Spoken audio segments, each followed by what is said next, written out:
In today's episode, we have a really special guest with us, Mr. Arn Cenedella. Arn, thank you so much for joining us. Hey, Robert, thanks for the invite. Appreciate being here, and hopefully, we can provide some value and good information to your listeners. I know we can. And for all our listeners out there, I wanted to explain why Arn was a great guest and why I decided to bring him on the podcast here today. Now, Arn has over 40 years of experience in real estate. He's a seasoned investor. He's transitioned just a few years ago, as we'll talk about, from single family to multifamily investments. And he has his own investment group or syndication company called Spark Investment Group. And we'll talk a little about that as well. Now, the strategies and the topics that we're going to focus on with discussion with Arn is going to be investment strategies for real estate, some insights on the current housing market, and tips for both active real estate investors as well as passive investors that want to earn good returns without having all of the additional hoopla that come with owning real estate, right? And that's what Arn's going to shed some light on. So to kick off our episode, Arn, can you just take us way, way back? Beginnings for you in real estate. It's over 40 years ago. What inspired you to get into real estate? And how's your approach changed from then up until now? Yeah, so great questions. And like most American middle class kids, my parents said, work hard at school, do well in school, go to college, get a degree. Did all that, ended up with a Master's of Science in chemistry, of all things, from the University of Michigan. Was born and raised in the San Francisco Bay Area. And after I got my degree, I wanted to return to the Bay Area. At one point, I thought I might want to be a professor or research scientist, but basically it became clear to me that wasn't where my passion was. Wanted to return to the San Francisco Bay Area. My father, Hal, had a residential brokerage business in Menlo Park, California, which is basically Silicon Valley next to Palo Alto. And March 1978, got my license and started selling single family homes.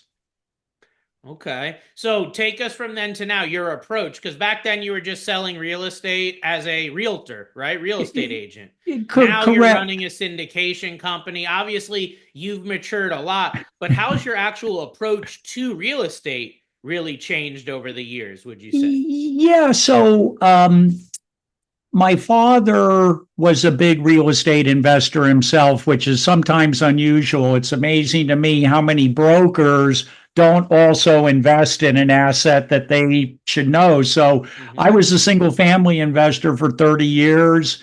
Uh, Back then in the 1980s, you could actually buy houses in the San Francisco Bay Area that could make sense as rentals. Of course, today that's not really the Right. case. Ended up moving to Austin, Texas, moving my investment business to Austin, Texas about 2000. And I think most of your listeners understand Austin's been a pretty good market to go in. So, uh, about 4 years ago, actually, when COVID started to hit, I decided to transition into multifamily. And I don't know so much that my investing philosophy changed because I think the fundamental principles are the same, and I'll cover them in a second. But rather, it was more scaling the investment business, kind of moving from single family to multifamily, still keeping in the residential space. It's not like I went from single family homes to office buildings or retail centers. It was in the residential space. And one of the reasons I moved to multifamily is one, we know we have a housing affordability crisis here, and apartments and maybe mobile homes are the most affordable asset class for Americans to rent. There's a big demand for that. They're not really building affordable housing. So I just think long term, kind of the demand supply dynamics really work well for multifamily being an affordable uh, Was it option for COVID? Was people. COVID was it, I should say it like this, in 2020, right? We think back to 2020. The first couple months of the year were pretty much normal here in the US up until about April, I think. I did some traveling myself, end of February, early March. Wasn't really that crazy. So was that shift before COVID or after, Yeah. we had this pandemic and the quarantine? And that's a big question. You're a mind reader, Robert. So actually, it was about mid-March. I had a call from a young investor friend. I now live in Greenville, South Carolina, and I've been here for about 10 years. Had a call middle of March, 2020, from a young investor friend, and he called me up and he said, "Hey, Arn, what do you think's going to happen with rent collection?" And I said, "Well, Mario, I don't know. I've got my March rents already. Let's talk April 5th and I'll let you know how it goes." So it was right at that time, as you note, where we were starting to understand COVID was a big deal. We had heard inklings January, February, but it wasn't really to March or April. And at the end of that conversation, he turned me on to a podcast uh, from about multifamily investing. And that kind of set a light bulb off in my mind. And I was kind of ready to make a transition. So with the multi affordability, you have some element of scale. It's nice to have 20, 30, 50 rental units, income producing units on the same property. It's a lot easier than having 20 or 30 homes across your county or community. So there's elements of scale. And then the other part with multifamily is it tends to be a team oriented thing where typically single family investing can kind of be a solitary experience, where with multifamily, it's typically groups of 3 or 4 people who kind of get together and each bring their specific skill sets to the team to create a really functional, dynamic investing team. And so now at Spark Investment Group, I have 2 partners. They fill in the gaps, they fill in the areas that I'm weak at.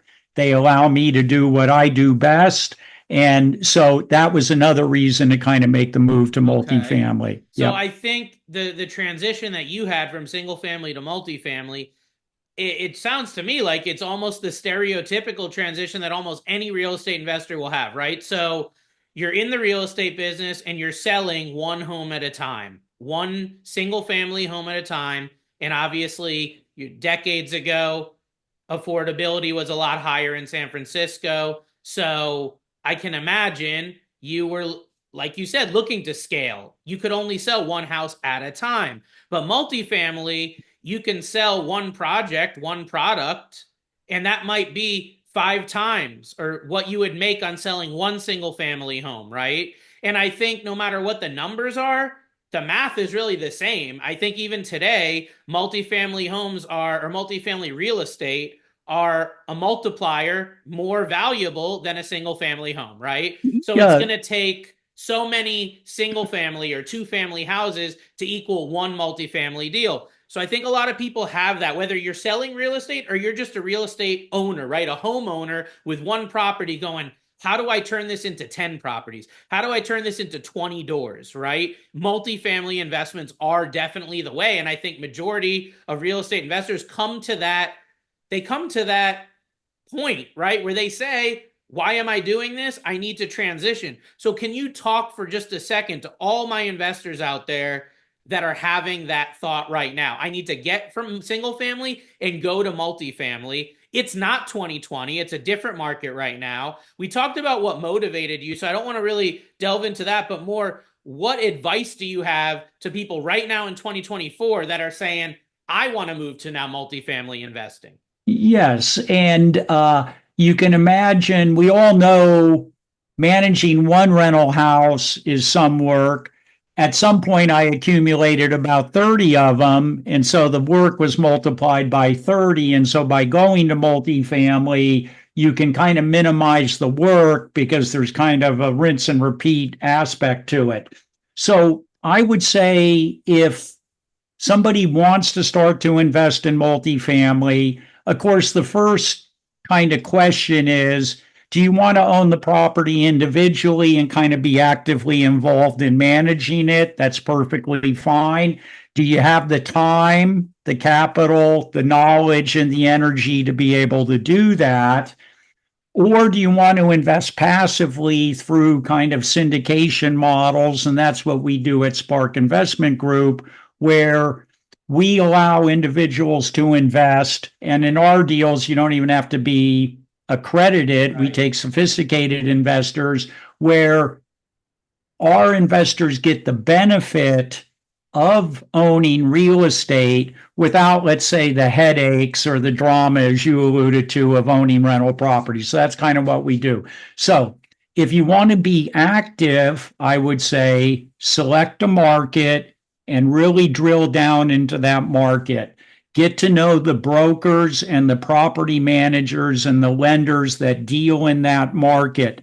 Don't try to learn 10 markets. Take one or two markets and really get to know them. Start looking at every property, tour every property, get to know the market, and hopefully you'll find one that works.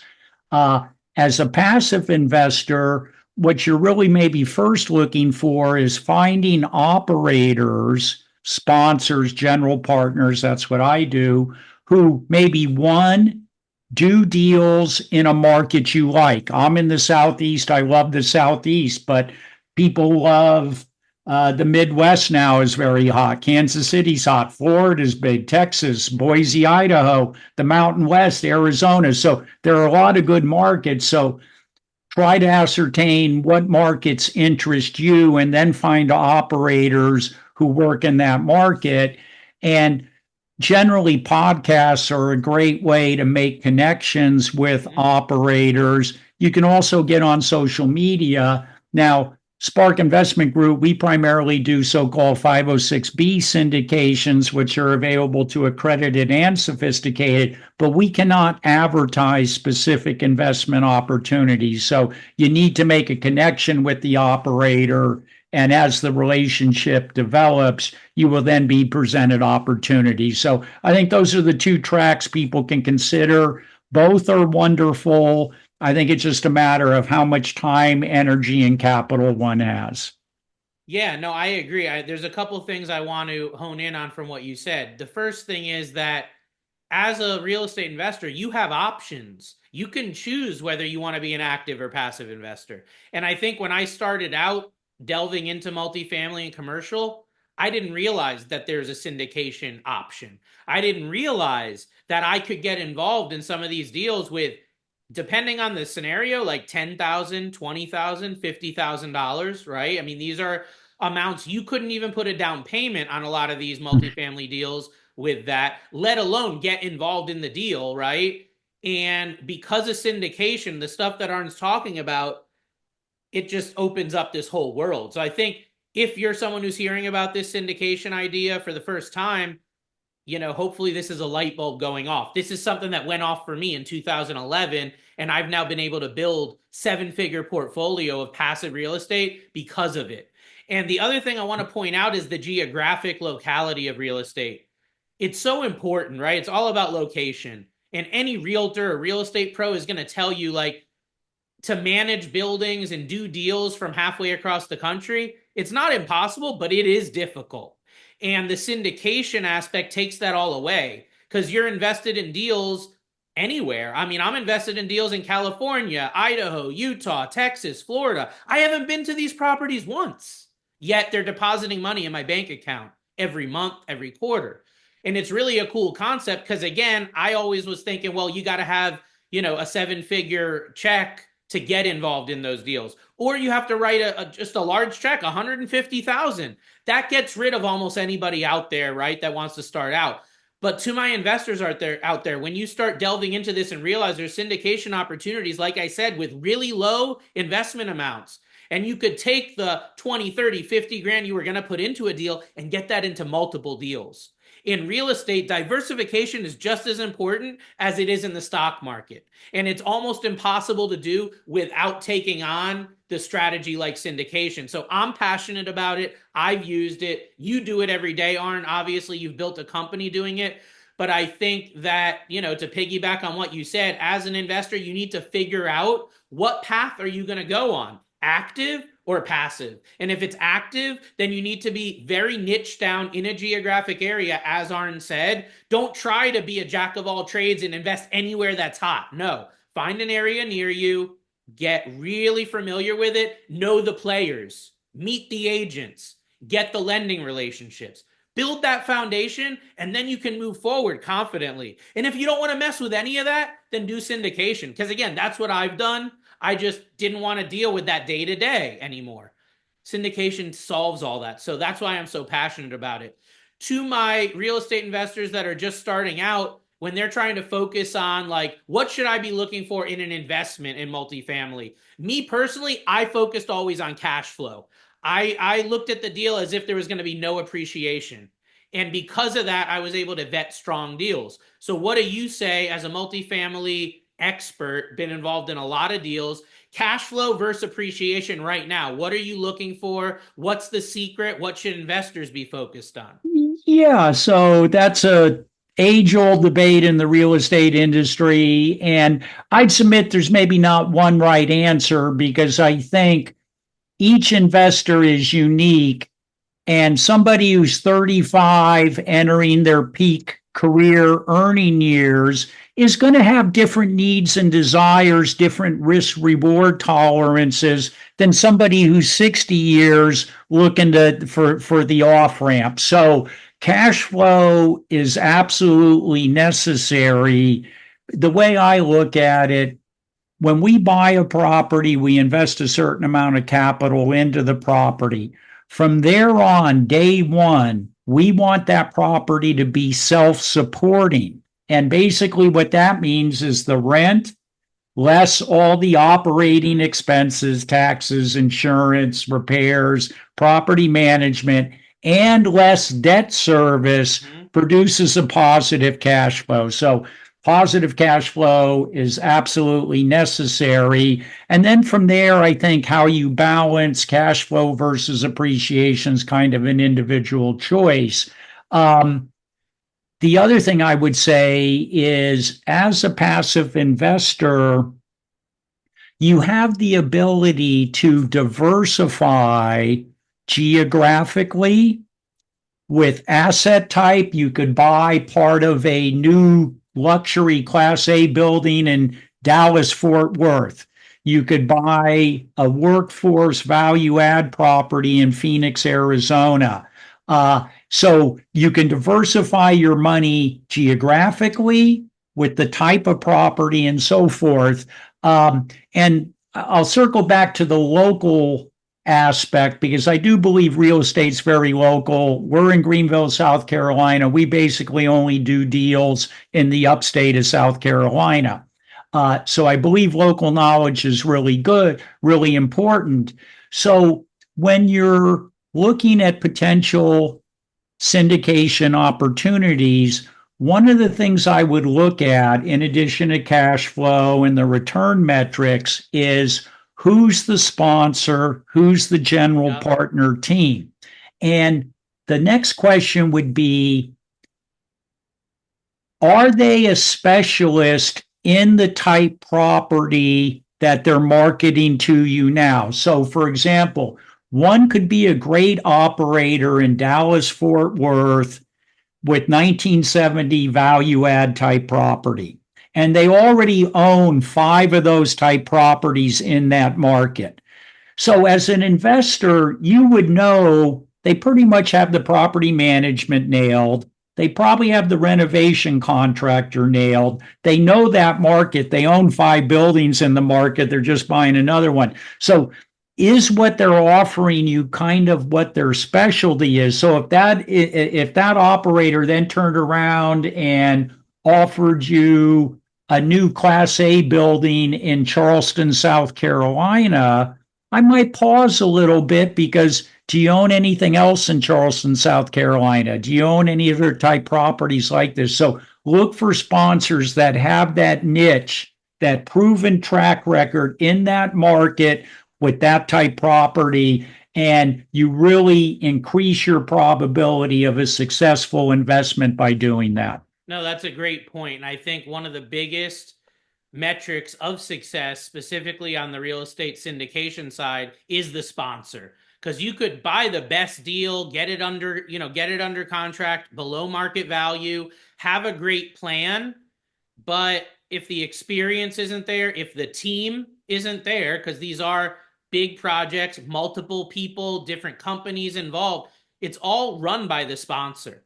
So for my novices out there in the syndication and crowdfunding space, the sponsor is the person who's putting the deal together and managing the deal, right? They are hiring, they are firing, they're vetting, they're doing everything, right? They're your boots on the ground. So you need to make sure they're good, okay? And you can look them up. It's very easy when you start getting into this space. You're going to see who the sponsor is. You can go look them up yourself on Google. Do your own due diligence. I would echo everything you said. Geographically, are they in the area that you're buying? Do they have that local presence? And do they have the experience in the actual type of real estate? I've seen syndicators that'll be great at office and then they'll switch to multifamily and they'll bomb, right? Because it wasn't cohesive, they didn't have the experience.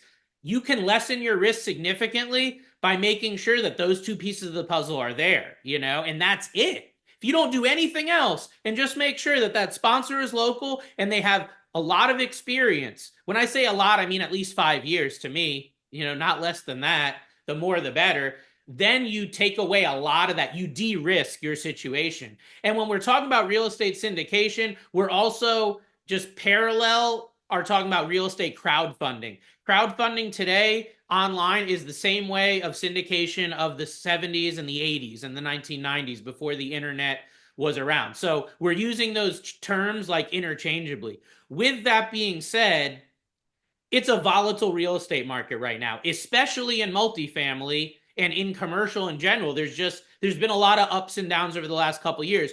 So with that being said, safety nets right now, de-risking right now. How can somebody invest in multifamily real estate, do what we're talking about, expand their portfolio, but do it safely during the times that we're in right now, which again, they're unprecedented. Yes, so that's a great question. And we started our conversation about my investing principles and how have they changed. And what I would say is my investing principles haven't changed over time. I've changed the type property I invest in, but basically, my father, who was born 1921, actually lived through the Depression. So there's somebody who understands a little bit of rain can fall and there can be problems. So my investing philosophy is one, I'm a big believer in fixed rate debt. I think that's one of the keys, one of the key benefits to real estate investing. You can get long-term fixed rate debt. Don't over leverage the property. That means put 35% down, even if you could buy it with 20. And maybe the returns would even be a little better with 20, but the risk goes up. Number 3 would be have ample cash reserves, because on occasion, Murphy's Law strikes. You need to replace a HVAC system, put on a new roof, whatever, rents decrease a little bit. Have ample cash reserves, and then kind of know what you're doing, have some operational ability. In my experience, 46 years, the only time people have really got hurt in real estate is when they over leverage, they got adjustable rate debt, and their operations are weak. They then are faced with the situation where they can no longer afford to keep the property and are forced to sell in a down market. However, if you do it right and follow the principles I laid out, and the property's cash flowing, paying for itself, even if values go down a little bit, and certainly the last 18 to 24 months in multifamily been a little rough, the value of some of our assets have gone down. Are we worried? No, they're cash flowing. We're paying distributions to our investors. So if you set it up right, you can ride through that year or two of turbulence And then generally, in my experience, you kind of get 5 to 7 years of boom. Then there's a little correction, maybe a year of flat, and then you got another 5 or 7 years of boom. And so, as long as you set it up properly, prudently, ride out the bad times, you'll benefit on the good times. And in my experience, the good times are always much larger than the little down times. You could have values run up 70, 100% over 5 to 7 years, and then maybe you have a 10% correction. You're still 90% to the good. It's a pretty foolproof way to go about it. So that's my investing philosophy. That's what we do. And I think if people approach it that way, they can successfully invest. The other part of it is it's a long-term gain. When I buy property, I'm thinking about what's it going to be 5 to 10 years from now? And am I going to look back and be glad I own it? I guess the follow-up question would be, can anybody make any logical, rational arguments to indicate the price of housing is going to be lower 10 years from now than it is today? I just don't see it. In my life experience, it hasn't happened, and I just don't see it. Cost of goods, labor, land is going up. So housing's going to get more expensive. So why not own some of an appreciating asset while it's cash flowing and paying for itself? Yeah, no, that was a great answer there. I think to sum that up, it's really about creating the foundation. And if you have the right foundation, and you shouldn't waver on that foundation regardless of the market. And I think that's a big point you made. So it's about fixed rate debt. Don't mess with the adjustable rate, hybrid, different loan products that come out. If you stick with fixed rate debt, you can always refinance if rates go down in the future, but at least you know kind of your worst case scenario. Okay. That's huge. And the other thing you've said multiple times that I just keep reiterating is the cash flow, right? The cash flow taken care of and basically paying the expenses. So you're not in the negative. And then if you can refinance in the future, drop your debt service coverage, drop some of these other things or increase rent. Well, now your return can just compound from there, but at least you know that foundational bottom line. And I agree with the fact that people that get in trouble in real estate, it's because of those items that you mentioned. And then they're forced to sell when it's not an opportune time to sell. And that creates big opportunity for real estate investors, like many of our listeners today. So you busy professionals, parents, people that they have a life, they realize they can't take all this on, right? And they're looking towards syndication as a way to build a real estate portfolio, right? So can you talk about some of the benefits of syndication, specifically investing with Spark Investment Group, what you guys do? And I want to give that in the context of our listeners that are saying, hey, I want to passively invest in real estate. I don't have the time to find it, manage it, but I've got a bunch of money that I want to put to work, right? So give some context to that, investing with Spark Investment Group as a passive investor. Yes, and I'll start with making general comments about Spark or any Right. syndication outfit. First of all, we understand real estate does offer some significant tax benefits. The tax benefits of investing in syndication are identical to the tax benefits of owning real estate individually. Syndications are set up as pass-through entities. So any tax deduction the entity gets passed through the limited partner investors. So the tax benefits are there. As the sponsor, we also sign on the loan. So as a limited partner investor in a syndication investment, you don't have any liability or responsibility for repayment of the loan. The general partners or the sponsors are the ones who are signing on the loan. We're taking personal responsibility for the loan. So that's nice. It's limited liability. It's an LLC company and so forth. Spark Investment Group, we are generally very focused on Greenville County. We're kind of long-term investors. We actually like the sub 100 unit apartments. Many syndicators will say bigger is better, and why there are some arguments to do that. In our experience, getting these 30, 40, 50 unit properties, you get in, you turn them around, and you can get it done in a year or two, and now they're really operating well. Where I think with the larger ones, it often takes longer. So we like to kind of get in, get a property up and running, humming, cruising along, and then we go on to the next property. Um, what else? Typically, we pay quarterly distributions, and typically our investors are going to get kind of a 6-7% annual cash on cash return. Overall returns are typically going to be about a 15% internal rate of return, about an 18% average annual return.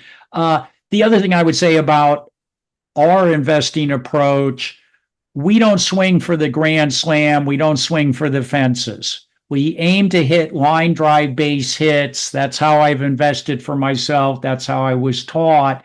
We just keep hitting line drive base hits, make good returns. What does Warren Buffett say? Rule number one, don't lose any money. Rule number two, don't forget rule number one. So our investing style is a little more conservative, solid line drive base hits, solid returns over time. And I can say proudly, we've paid every distribution to our investors on time, in the amount promised or more.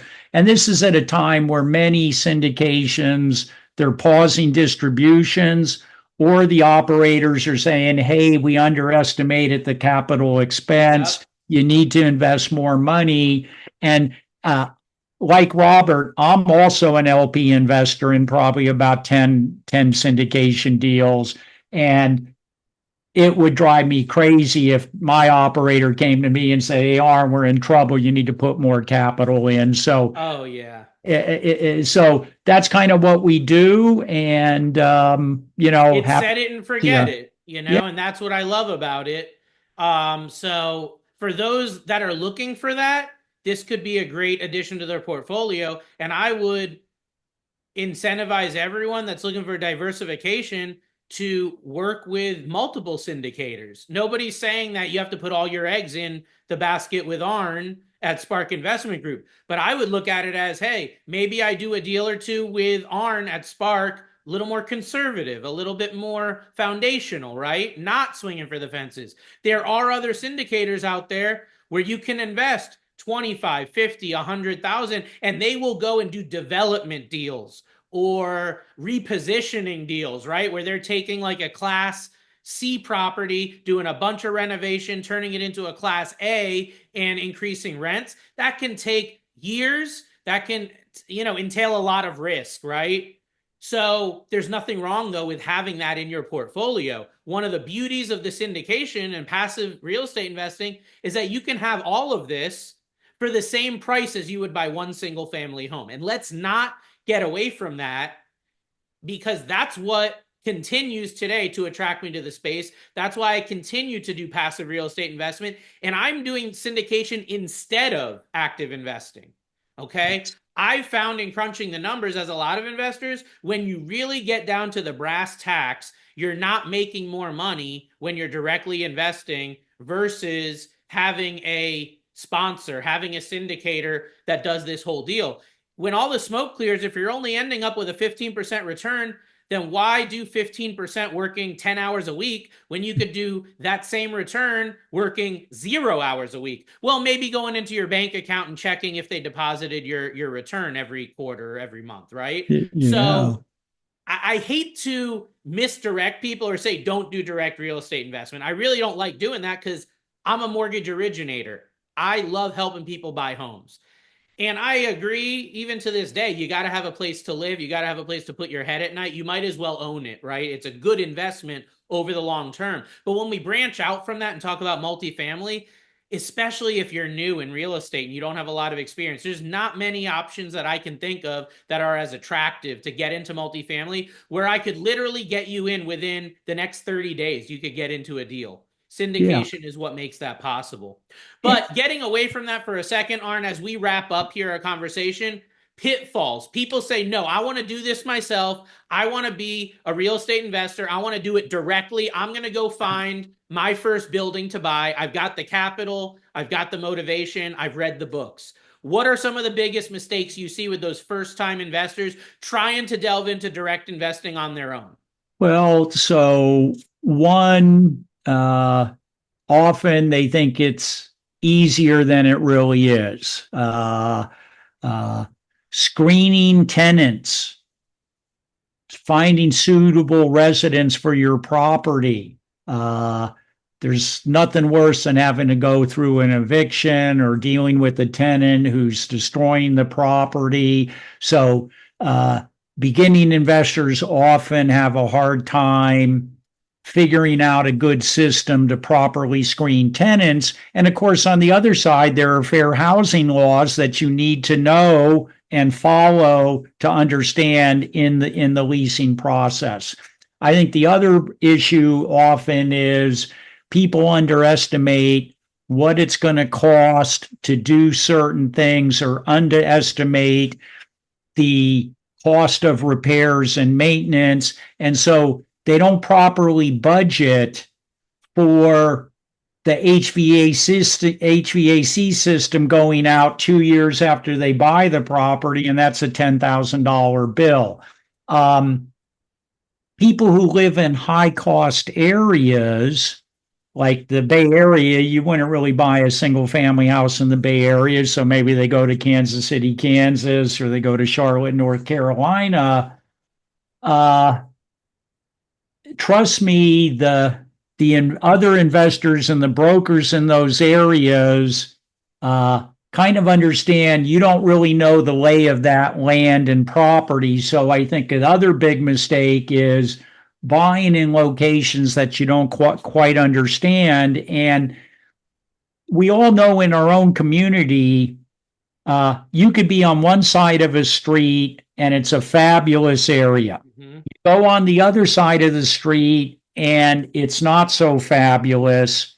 And so when you're 1,000 miles away and don't know that neighborhood and you're looking at the map and you're trying to evaluate the comps, you don't really recognize that there's two different neighborhoods. This is all you know. They're a mile apart, so it must be the same. So I think not understanding those street by street, neighborhood by neighborhood variances within communities is another mistake first time investors make. So those are a couple they should Yeah. be And aware of. I've seen so many people, especially I'm up here in Connecticut in the Northeast. We have housing markets here that have rapidly appreciated recently after a long, long drought of stagnant returns for decades.